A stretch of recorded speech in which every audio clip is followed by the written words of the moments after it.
a corrida pelo estado do Rio de Janeiro, os governadores, né, os candidatos ao governo do Rio de Janeiro, concentrado em apenas 2 candidatos.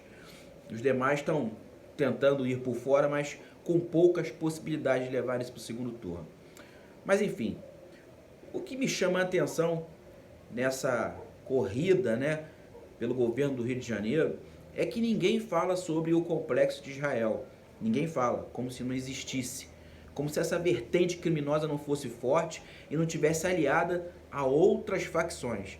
E o que existe por trás disso? Interessante é que ninguém fala sobre isso. Ninguém fala da influência, né, do cristianismo dentro dos presídios no Rio de Janeiro, e ninguém investiga o que acontece aqui fora, porque sai lá de dentro. Os presídios são, na verdade, são grandes, né, é o grande balcão de negócios. Levando em consideração que o tráfico de drogas aqui no Rio de Janeiro tem influência no país inteiro, principalmente no Nordeste e no Norte, porque domina uma rota, né? A rota que segue lá para o Nordeste e para o Norte, a famosa Rota Solimões, atravessa a Mata Atlântica inteira. Isso parte daqui, de um balcão de negócios chamado Rio de Janeiro. Muito é falado sobre vamos aumentar o desenvolvimento socioeconômico do Rio de Janeiro, mas sem segurança pública isso é impossível. Ninguém vai investir aqui. Lembrando que o Rio de Janeiro está na 17ª posição no ranking de competitividade entre os estados. 17ª posição, isso não é à toa. Mas voltando ao assunto do Complexo de Israel, ele é muito mais problemático do que a gente pensa. Levando para um âmbito nacional, hoje no Brasil, nós temos mais de 70% de denúncias no Disque 100 de pessoas que são violentadas e que são de matriz africana. Nós estamos nesse topo, eu sou de matriz africana e ninguém fala nada. Ninguém fala nada sobre isso. Há pouco tempo tivemos um debate dos presidenciáveis num órgão de comunicação em massa, onde nenhum deles tocou nesse assunto. O grande interesse é alcançar o povo cristão, até por causa das igrejas evangélicas, né, e da igreja católica, né? É o grosso do eleitorado.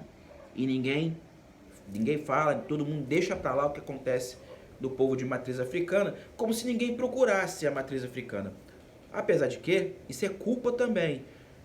Culpa dos religiosos, e eu me coloco nesse ciclo, né, nesse invólucro de matriz africana. Por quê? A gente está acostumado a ser compreensivo, né, com as outras vertentes.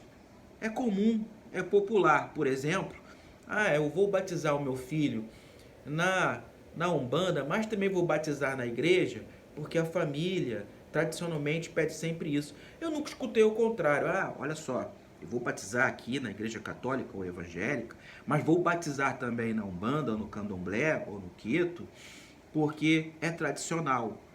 A gente não sabe lidar com isso. E você vai colocando uma cortina de fumaça como se nada tivesse acontecendo. Vamos manter um diálogo ecumênico. Não existe diálogo ecumênico. É mentira. É mentira. O diálogo ecumênico começa com um povo, né, com uma vertente religiosa.